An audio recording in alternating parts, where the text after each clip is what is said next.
În final, haideți să vedem cum arată cele 4 pagini pe care am lucrat astăzi. Adică, prin ultima pagină, pagina 4, după aia trecem pagina anterioară, adică în axonometrie, pagina 3, pagina 2 cu axonometrie explodată și aici avem prima pagină unde avem cele 4 piese tehnice. Acum, în realitate, puteți să aveți mai multe piese pe o singură pagină, mai ales dacă scara permite acest lucru, sau puteți să aveți câte o singură piesă pe o pagină, pe o planșă. Lucrul ăsta depinde foarte mult de cum doriți voi să lucrați. Ce mai puteți să faceți atunci când aveți mai multe piese pe o pagină și aveți de fapt pentru fiecare piesă mai multe elemente, cum de exemplu aici avem odată desenul, după aceea avem text, avem cotele și după aceea avem și acea etichetă, puteți să și grupați toate aceste elemente. Dacă selectăm totul, mergeți la Edit și aici mai jos aveți varianta de grup, ca și scurtătura este Ctrl-G. Și dacă apăsați pe el, o să vedeți că apare acest scaner de jur împrejur, adică devine un grup. Acum dacă aș da Move, aș muta de fapt toate elementele, chiar dacă selectez o singură dată, aș muta tot. Ca să spargem acest grup, fie dați Ungroup și nu o să mai fie grupate, sau mai avem și varianta de Explode.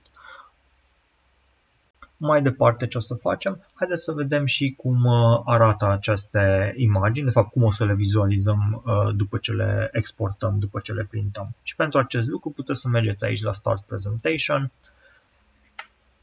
și aici putem să vedem planșa numărul 1 cu cele 4 piese și de la săgeți merg stânga-dreapta și văd toate planșele. Și dacă dăm pe Escape, ieșim din modul de prezentare. Acum, în final, ce am mai avea de făcut, odată putem să dăm din nou Save și astfel avem documentul layout salvat și ce mai putem să facem, putem să mergem, sau ce ar trebui să facem, e să mergem la Export și de fapt să exportăm. Acum, pentru a exporta, ar fi important ca tot ceea ce am desenat să fie sub formă de raster sau o bună parte din ceea ce am desenat să fie sub formă de raster. Și pentru acest lucru, dacă mergem la Pages, de exemplu, mergem la pagina numărul 2, tot ce am desenat aici este numai în linie, deci poate să fie fără nicio problemă sub formă de vector. Astfel am selectat cele 3 ferestre de vizualizare și dacă mergem la SketchUp Model, vedem că aici ele sunt sub formă de raster, deci dacă o să dau zoom in, o să vedeți că linia asta este foarte pixelată, nu arată deloc bine. Și dacă mergem de aici, alegem să fie vector, o să ne zică că o să schimbe stilul și acum o să vedeți când dăm zoom in,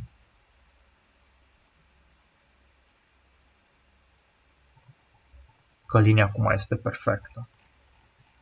Lucrul ăsta ar trebui făcut pentru fiecare planșă în parte. Adică, de exemplu, în planșa numărul 2, din nou, totul este vectorial, deci putem să selectăm, mergem aici și putem să dăm vector.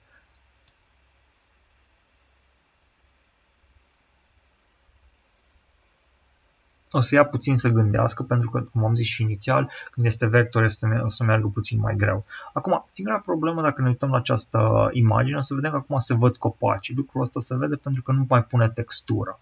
Și în cazul acesta, poate cel mai bine ar fi să selectăm din nou tot și, de fapt, în loc de vector, să dăm hibrid. Și atunci, o să lase linia perfect curată, dreaptă, albă, dar unde o să avem pixelii, o să avem de fapt la umbră și acolo unde avem suprafața albă. Acum, suprafața albă nu se observă ca lumea pentru că oricum este și linia pe margine. Și atunci, anumite piese, cum de exemplu este aceasta și inclusiv piesele de pe prima planșă, și acum dacă mergem la Pages, adică aici, și asta la fel, pentru că avem textură, în principiu ar trebui să fie selectate și ar trebui de la SketchUp Model să dăm din nou să fie hibrid. Ceea ce înseamnă că liniile o să se vadă perfect și doar zona de textură și de culoare din spate o să fie pixelată, dar doar la zona de intersecție. Oricum, în marea majoritate a intersecțiilor nu o să se vadă acest lucru, pentru că avem și linia aici perfectă și atunci nu se văd pixelii. Și acum, după ce am făcut acest lucru, ar trebui să-l facem pentru fiecare planșă, putem să exportăm.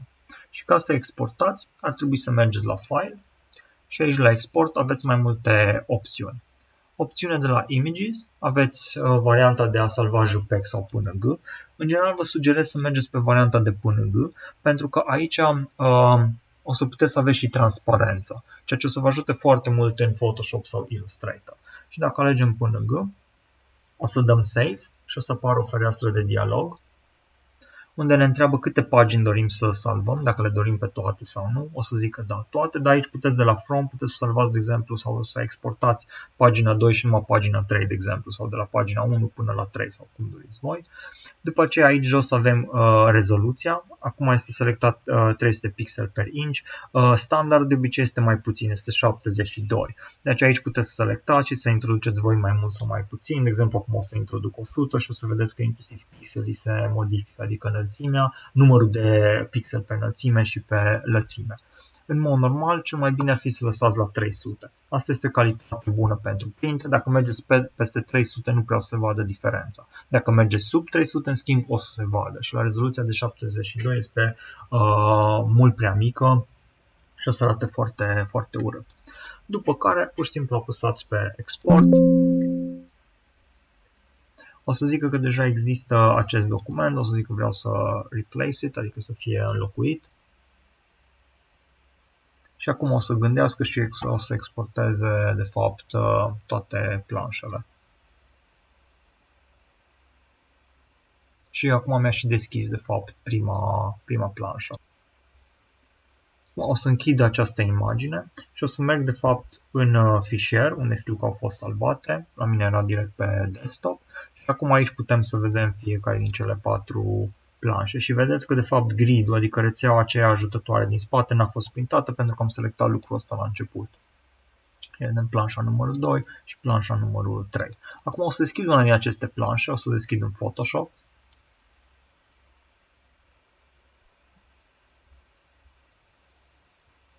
Și aici vedeți planșa deschisă în Photoshop și cum vedeți toată zona asta unde avem textura de pătrate gri și albe înseamnă că de fapt nu avem informație. Deci aș putea să iau de exemplu comanda de dreptunghi, pot să iau un dreptunghi să zicem roz doar ca să vedeți cum arată.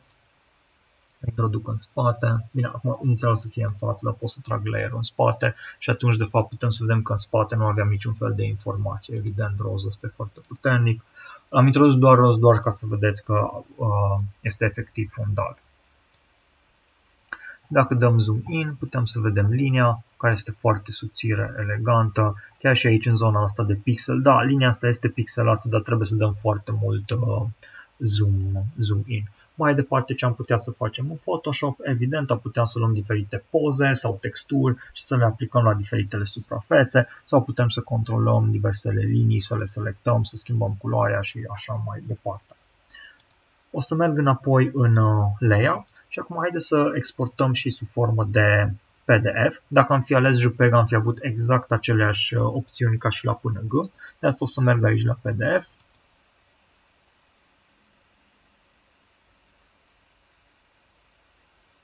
O să apară o altă fereastră de dialog care să ne întrebe unde dorim să salvăm. În cazul meu o să fie pe desktop în cadrul acestui fișier de layout. O să dau Save.